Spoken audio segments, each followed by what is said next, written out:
drop, you can't ignore it. I'm transforming now these cars and planes, I'm always boarding. Just out touring down in Charlotte like I play for Hornets. Good Tuesday evening to everybody. How you doing out there in social media land and YouTube land? This is a TFG Sports Show. I am your host, Kendrick. This is the best 30 minutes of sports talk on social media. I hope everybody is having a terrific Tuesday. Welcome, welcome, welcome. I see we got Charles Moore in. Thanks, my brother, for joining me.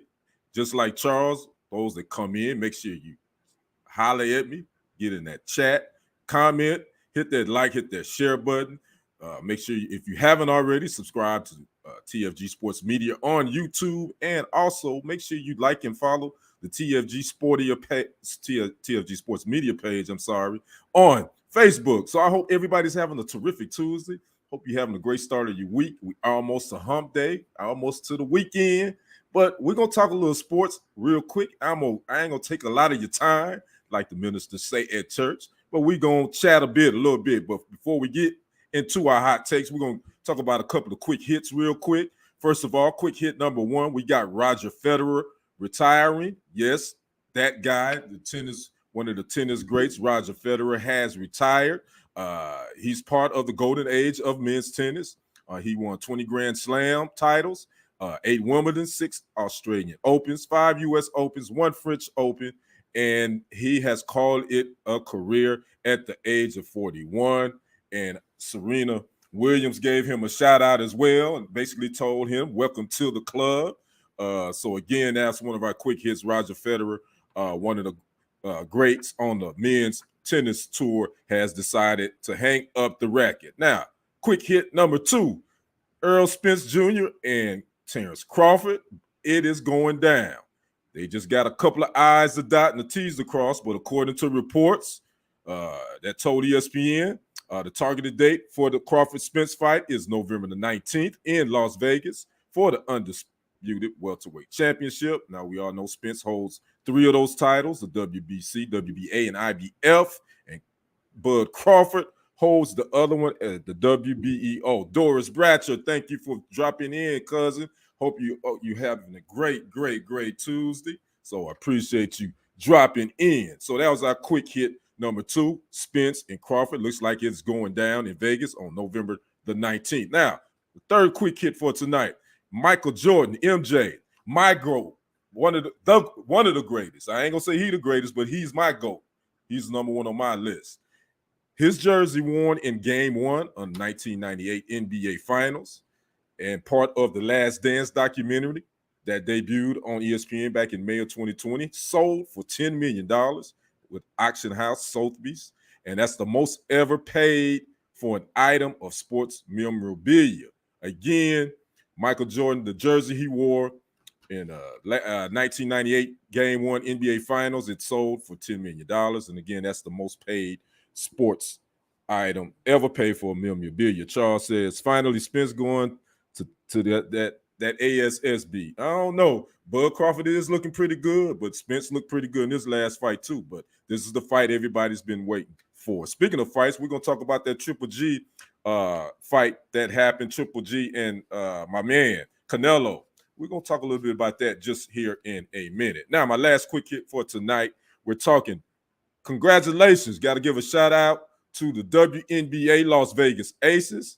They win their first WNBA title. They defeated the Connecticut Aces 78-71 in Game 4. They won that series 3-1. And that's the first major professional sports championship for the city of Vegas. The Aces. Chelsea Gray was named Finals MVP. So shout out to the Las Vegas Aces for winning their first WNBA championship. And Becky Hammons is the coach of that team, winning her first WNBA championship. If you know Becky Hammond, she was on Greg Popovich's staff for the San Antonio Spurs for a minute, and she also coached the women's San Antonio team when he was there. So we want to give a shout out and say congratulations to the Las Vegas Aces for winning the WNBA championship. Now let's get on to our first hot take. Let's talk about the NFL recap week 2. We had some thrillers. We had some comebacks for the ages. The Dolphins came back and beat the Ravens. The Jets beat the Cleveland Browns. and we had another historic. Oh, yes, the Cardinals beat the Raiders in overtime. So it was some exciting games in week 2. But let's talk about real quick of the 2 games that happened last night. The Eagles defeated the Vikings 24-7. That moves them to 2-0. The Vikings dropped to 1-1. Quarterback Jalen Hurts had a great game. He 26-31 for 333, threw for 1 touchdown and 1 interception. Kirk Cousins turned into the Kirk Cousins from the Washington Commanders. He was 24 for 46, 221, and he had 1 touchdown and 3 INTs. So again, the Eagles did their thing. Charles says, congratulations, Becky Hammond. She should be coaching in the NBA, and I think she will get that chance one day, Charles. Charles says, Kyler and Tua will take over. Yeah, it's week 2. Kyler finally showed up and woke up. We'll talk a little bit more about something that happened to him later on in my final thoughts. But again, the Eagles beat the Vikings last night 24-7. Now, the other game last night, the Buffalo Bills right now looking like the best team in the league. They busted the Titans. They busted their head to the white meat show, 41-7. Bills moved to 2-0. The Titans dropped to 0-2. Quarterback Josh Allen of the Bills was 26-38, 317, 4 touchdowns. Wide receiver Stephon Diggs for the Bills, he caught 12 for 148, and he had 3 TDs. And quarterback Ryan Tannehill, he was 11 for 20, 117 with 2 interceptions, and I think he was actually replaced by Malik Willis later on in the second half. The Titans ended up with 4 turnovers. The Bills right now look like they are the team to beat, the best team in the league. Again, it's only week 2. Still got like 15 more games to go. 14 more. Kirk has never been about that life. Number one prize. Yeah, they talked about his record in prime time as well. Charles also says the Rams need to bench Ryan. Is that the Rams? Am I seeing that right? Oh, Titans, my bad. Titans. Ooh, I need to get some clarity. Titans, yeah, they probably will. They put Malik Willis in there at the I want to say around the 3rd or right around the 4th quarter. So eventually Willis probably will be taking over. So again, those were the 2 Monday night games. Now let's talk about that Bucs Saints game. NFC South Division rivals. I had picked the Saints to win this game because they had beaten them the last 4 times in the regular season. So much for my prediction. The Bucs went in there. Brady didn't really play well, but the Bucs defense showed up. Jameis Winston turned into the Tampa Bay Buccaneer Jameis Winston in that second half, throwing those interceptions. Again, the Bucs end up winning this game 20-10. Bucs moved to 2-0. Saints dropped to 1-1. The Bucs are now 1-4 in regular season games versus the Saints. Again, they hadn't won in the regular season since Brady had taken over. The last time both these teams met, Saints quarterback Jameis Winston actually had a left knee injury on the tackle by Bucs Devin White, and that ended his season last year, and he was off to a great start too. So this was the first team that they met. Again, Winston had 3 INTs, had a bad fourth. That was a bad 4th quarter, pretty much. Bad second half. And one of those was returned for a TD. And it really got bad after that dust up. It got a little spicy between Bucs wide receiver Mike Evans and cornerback Marshawn Lattimore for the Saints. After that, the Bucs started playing with a little bit more of a chip, and the Saints seemed like they folded back just a little bit. Again, there was 20 unanswered points by the Bucs in the 4th quarter. The Saints had 5 turnovers. The Bucs only had 1. Brady was 19-34 for 190 yards and 1 touchdown. Winston was 25 for 40, 238, 1 touchdown, and again, those 3 INTs. Charles says the Jaguars are in first place in their division. And that AFC South division, yeah, that says a lot when you say the Jacksonville is in first place with the Texans and the Colts and Tennessee. So anyway, again, it's not time to get panicky or but again, some teams are showing what they made of. Some are not looking so hot. The penalties, Bucs had 8 for 101. Saints had 9 for 60. Brady struggled the first 3 quarters. I think he got a lot on his mind. I don't do the gossip, but they're saying that there could be trouble in his marriage. I don't know. I don't really talk to gossip. I'm just saying sometimes those personal problems can affect your play. So I don't know if that had any effect on him. Now, the big thing, too, in this game was that big fight between, again, I mentioned Lattimore and Evans. They both were ejected in the 4th quarter after Bucs Leonard Fournette. He shoved Lattimore first. That's when it started. Lattimore shoved Fournette back. Mike Evans saw it. He ran up and flattened Lattimore, and that's when all that happened. Mike Evans ended up getting suspended for one game. The NFL handed that down on yesterday, so he will not be available for the Packers when they come to Tampa next week. And also the Buccaneers did sign Cole Beasley because they are hurting at the wide receiver position. Julio Jones is hurting as well as Chris Godwin.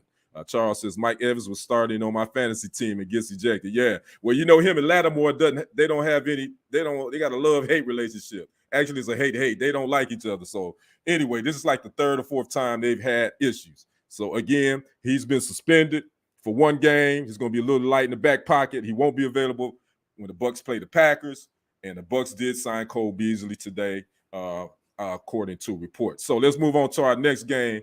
Texans at the Broncos. I picked the Broncos to win it, but they struggled. They win this game 16-9. This was Russell Wilson's debut home game in Denver. That's the ownership is owned by the Walmart group, by the Walmart family, and they got a new coach, Nathaniel Hackett. But they ended up winning this with a struggle, 16-9. They moved to 1-1. The Texans dropped to 0-1-1. Russell Wilson really didn't play all that well. He was 14-31 for 219, one touchdown and one INT. Davis Mills for the Texans was 19 for 38, 177 rushing. Texans' Damian Pierce had a better game. He had 69 yards on the ground. The Texans did run the ball a little better. Again, first year Broncos head coach Nathaniel Hackett gets his first win. Broncos had 13 penalties for 100 yards, 25 penalties in the total after 2 games. They acting cowboyish. That sound like cowboyish stuff, all those penalties. So they definitely got to clean that up. The Broncos D hey, what's going on, Miss Williams? How you doing? Thanks for dropping in. Russ looked bad. He did, Charles. Bronx D, former Cowboys defensive end Randy Gregory, he did a sack that actually was the game changer somewhat.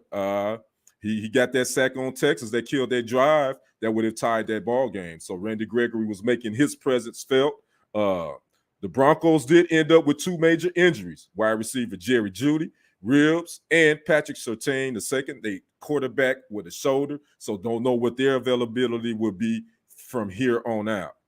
Both teams were not great on third down conversions. Texans was only 2 for 13, and the Broncos was only 3 for 12. Now, up next, Texans at the Bears, and the Broncos host the 49ers. Your 49ers, Charles, this coming Sunday night, and I'm already picking the 49ers to win that game. And the Texans at the Bears, I think the Bears will get their first. Well, yeah, they'll get their second win because the Bears did beat San Francisco in that first meeting. So again, I'm picking the Texans to get their first win at the Bears, and I'm picking the 49ers to beat the Broncos next Sunday night. And you heard it first here from Kendrick on TFG Sports Media Show. Now, let's get to the Bengals Cowboys. Bengals, I know nobody picked the Cowboys to win this game. I know I didn't. The Bengals offensively, they blocking the offensive line is a little shaky.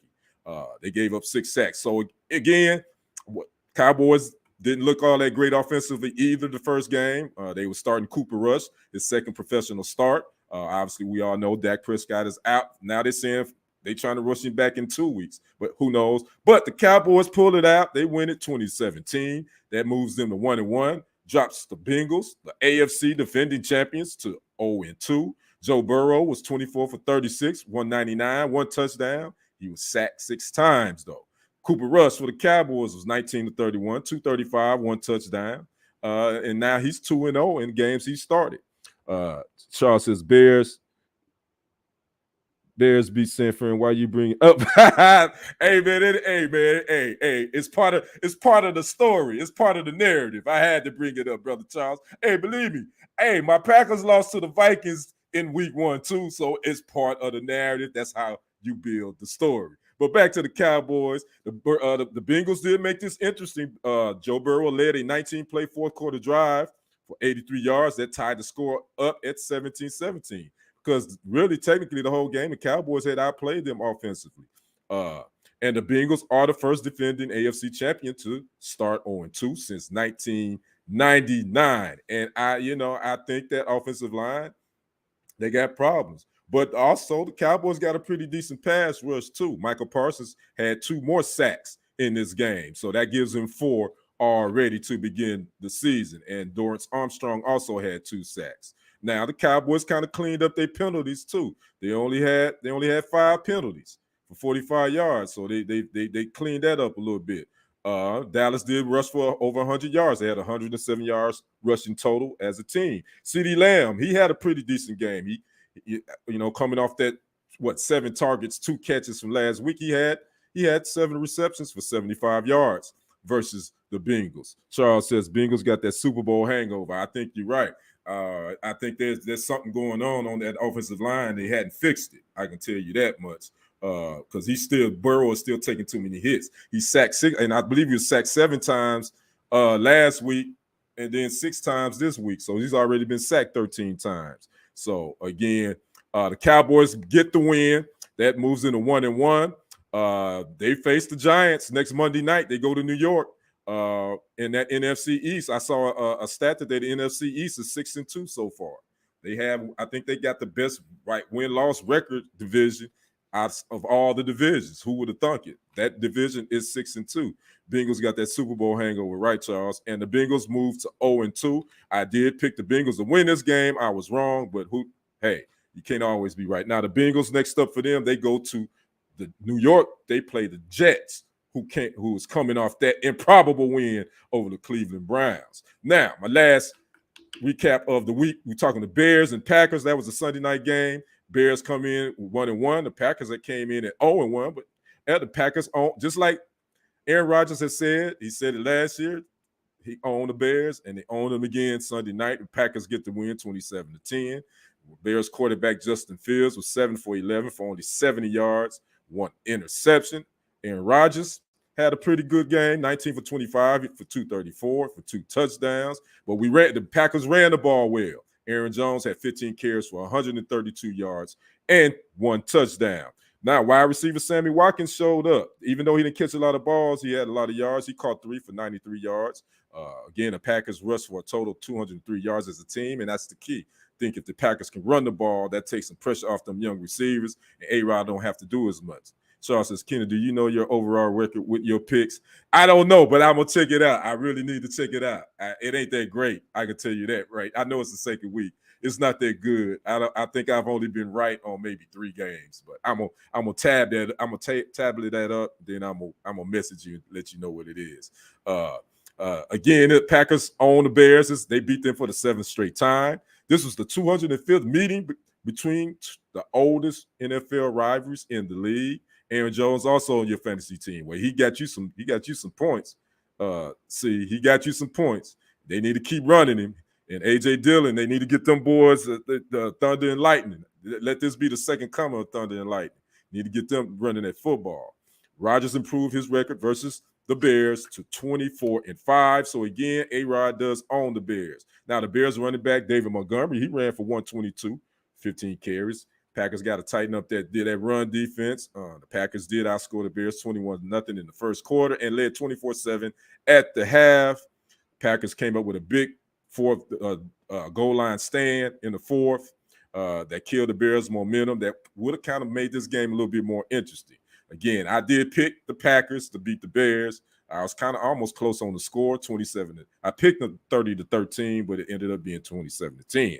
Up next, the Bears host the Texans again this coming Sunday, and the Packers go to Tampa Bay to face Tom Brady and those fellas. And this might be the last time we see Aaron Rodgers and Tom Brady go against each other. So that is the NFL recap for week 2. Let's move along, Mr. Tyler, to our next topic for the day. We're talking Triple G and Canelo Alvarez, the trilogy for the Super Middleweight Championship. I actually watched this after the fact.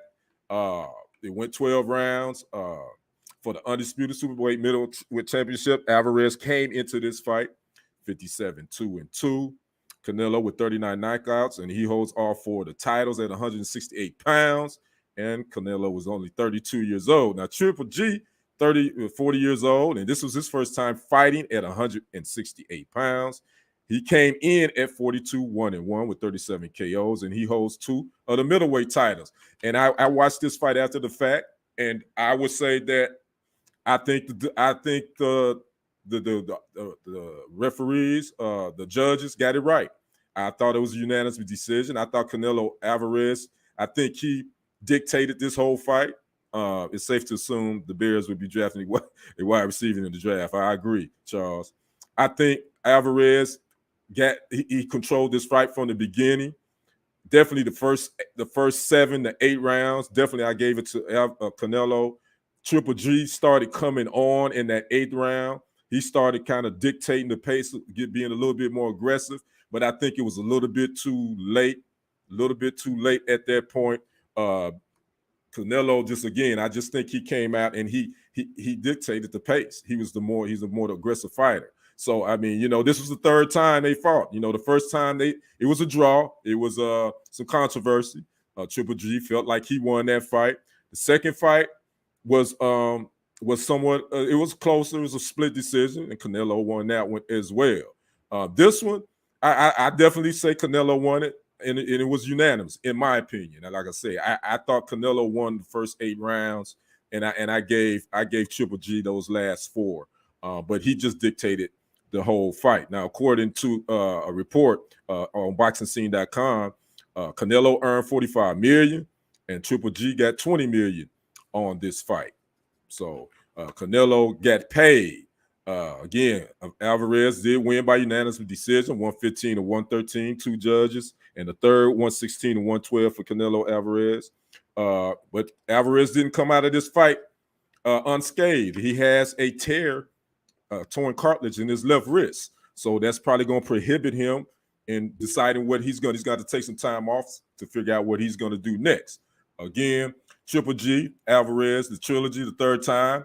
One of the greatest pound for pound fighters to do it. This is the last time we're gonna see it again. Triple G is 41. I think he's gonna ride off into the sunset, but he still holds those 2 middleweight championships. He probably drop back down, fight for those, and go from there. So I thought it was an entertaining fight in my opinion, but again, I said Canelo. He pretty much handled this from the beginning to the end. All right, Tyler, let's get to our next topic. Oh man. If you this story right here, boy, I tell you, the Suns owner Robert Sarver has been suspended by the NBA for 1 year and fined for $10 million. And now there's a whole lot of noise that he should not even be allowed to own that team again.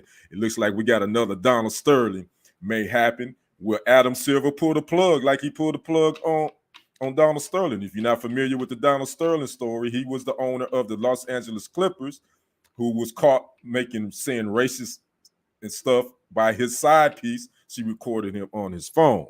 Charles Moore says $20 million to get your ass beat. I take it. Me too.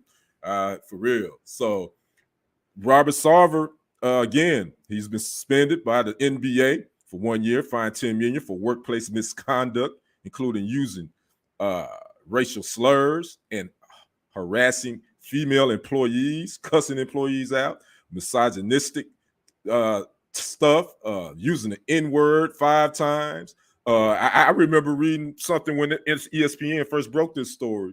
The former head coach for the Phoenix Suns at that time, Earl Watson, they interviewed him, and he said that he had to check Robert Sarver when they was about him, about his coaching. But then he was having conversations, just was throwing the N-word around like it was just regular conversation to Earl Watson. Earl Watson said he had to check him on that. And he had problems. He had a whole lot of problems with Sarver. Now, he's owned this franchise for 18 years. And they said this has been going on that length of time. And he also owns the WNBA Phoenix Mercury as well. The investigation reviewed more than 80,000 documents relating to Sarver's comments. The probe also found Suns' Human Resources Department was historically ineffective. They were not handling issues when someone within the workplace would bring those to them.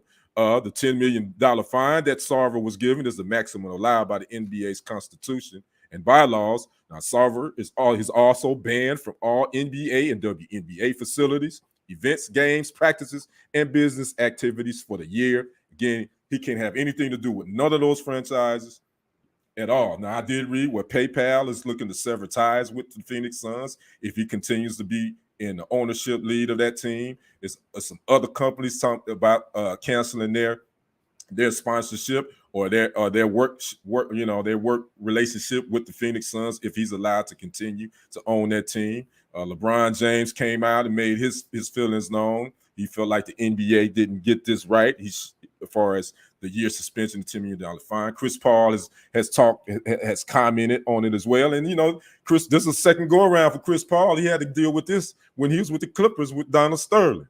So he's right back in this same situation again. I think the players at this point need to band together, man. And I think at this point, this guy shouldn't be allowed to run this organization.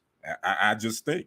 I mean, he was blasé about it, about slanging the N-word around and being making female employees uncomfortable in the workplace. He's going around showing his wife in a bikini on the set. That's all this is in his documents. He's showing people his wife in a bikini on this. Like, well, who does that? So again, we're gonna see how this happens. Adam Silver, he got another one to deal with. We're gonna see how he handles it. Is he gonna just stick with this 1 year fine for $10 million, or is it there's gonna be pressure for him to make that decision to start moving this guy out of being ownership in the NBA? Ms. Williams says they need to take both teams from him, make him sell the teams. I agree. Players on both teams get together and get rid of him, period. I agree with you, Ms. Williams. My thing is, it is kind of a conflict because my thing is, you are owner, you work, you pay the money to be an owner, and I get that. But being an owner also comes with responsibilities and knowing how to treat people. And being a part of a league. And a league has bylaws and constitutions too. So just because you're owner don't mean you can do what you want to do. Charles says CP3 and all players should say we're not playing any games in Phoenix until he's gone. I agree, Charles. I agree. I don't think they'll do that. I don't think these players would do that, but I would hope they would do it. But I also hope that Adam Silver will figure this thing out and say, you know what? We got another Donald Sterling on our hand. We don't need this in our league. Let's get this guy out of here. So anyway, we're going to see, because the heat is really heating up on Silver to do something. I've been reading a lot of companies, they not want to do business with Phoenix. And then if they don't want to do business with Phoenix, they don't want to do business with your league. Now you messing with the league, the image, the money. So we're going to see what happens with that. But I'm glad he's suspended for 1 year and $10 million. And I hope much more will happen in this situation. All right, Tyler, let's move to our last topic before our final thoughts. Yep, Hall of Famer Brett Favre got some splaining to do. Yeah, and I meant to say it like that, splaining, because everyone knows, Charles knows I'm a Packer fan. I was a Brett Favre fan, but I'm washing my hands of Mr. Brett Favre. If you guys don't know, he's involved with a fraudulent scam to scam the welfare system in the state of Mississippi. Some text messages was unveiled last Monday that showed former Mississippi Governor Phil Bryant and Hall of Famer Brett Favre drew up a proposal to use welfare funds on a building for the University of Mississippi to build a new volleyball stadium. And guess what? Brett Favre's daughter played volleyball there.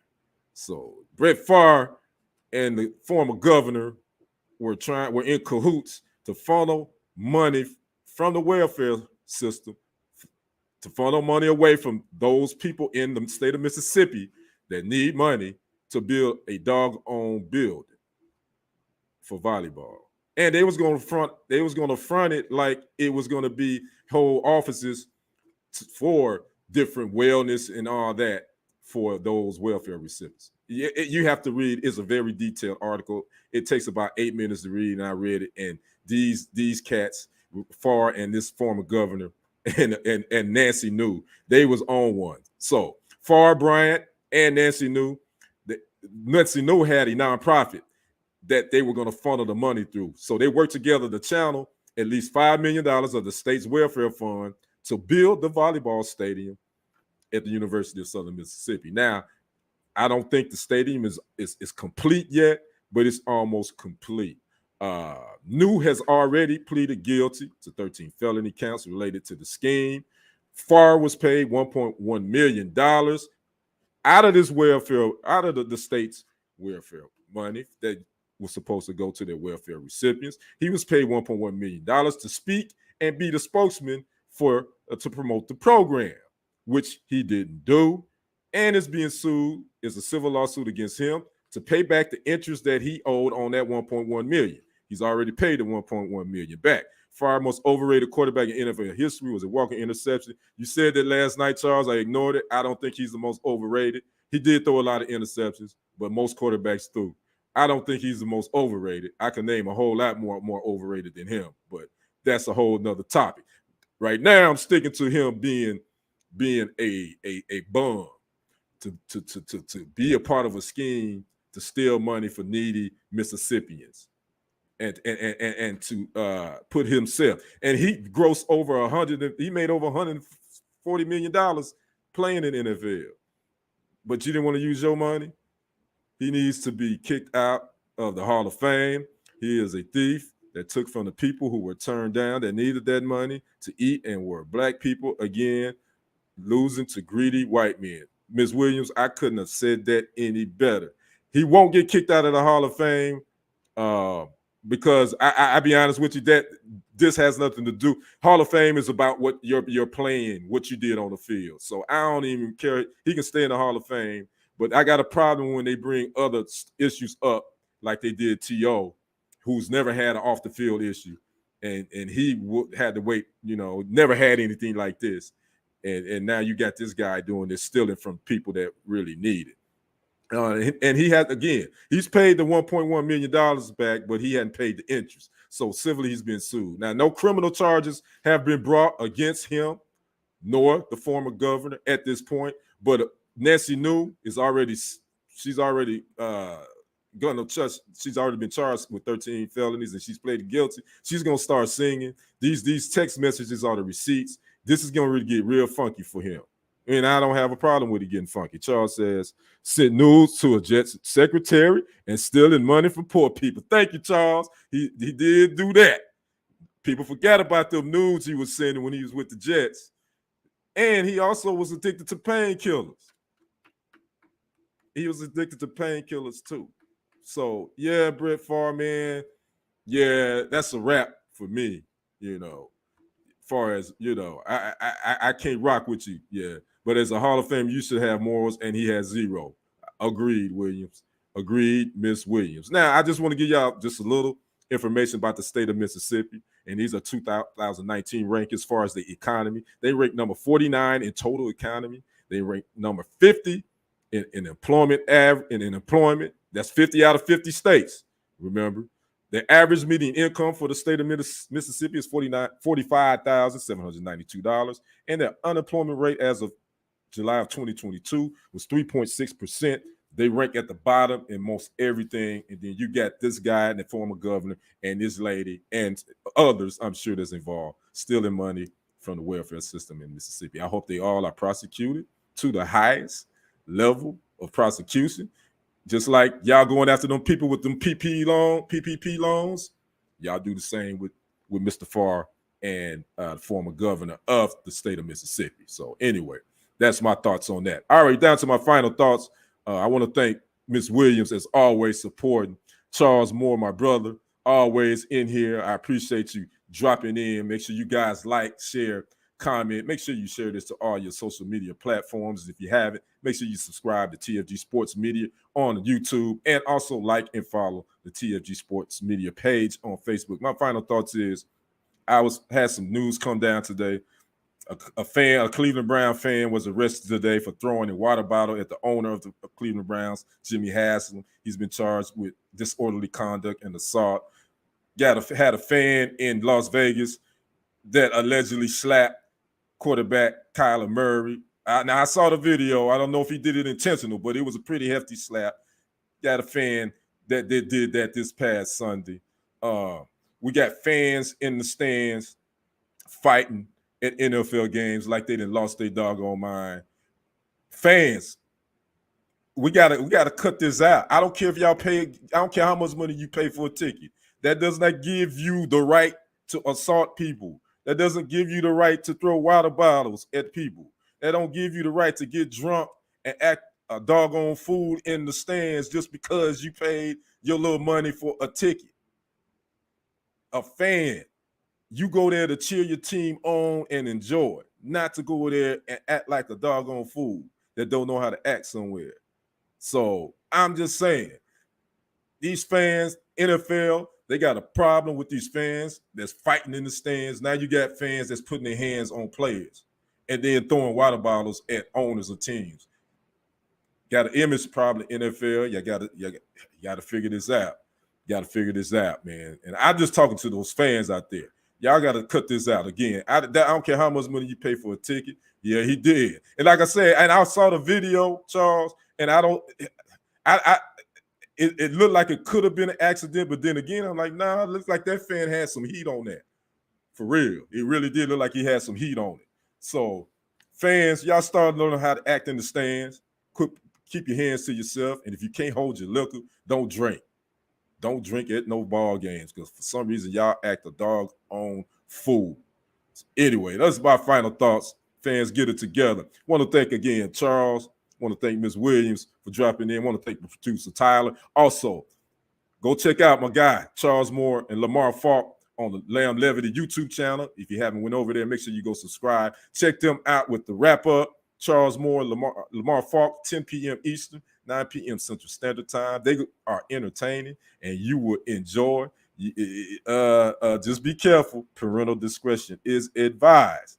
But go check it out. I guarantee you will enjoy, and you will be entertained. Tori said, lock him up, ban him from future games. I hope so, Ms. Williams. I hope they do. So again, you've been watching TFG Sports Show, best 30-minute sports talk show on social media. I'm your host, Kendrick. Make sure you like, subscribe, share TFG Sports Media on YouTube. Make sure you like and follow TFG Sports Media on Facebook. And Charles says, happy belated born day, Ty. Yeah. Happy belated born day to the producer behind the scenes, Tyler, the young fella, the young king. We want to wish you a happy belated born day. Hope you get everything you wish for. I hope you spend a lot of your mom's and your pop's money. I'm just kidding. I'm just kidding, Lamar. I'm just kidding. But no, I really am. I hope you did. But I hope you enjoyed your born day, Tyler. Anyway, I'm out of here. You guys enjoy the rest of your night. Y'all have a great rest of your week. You can catch me here the same time, 6:30, 7:30 Eastern, right here on Tuesday nights, every Tuesday. So again, y'all have a good evening. I'm out. Peace.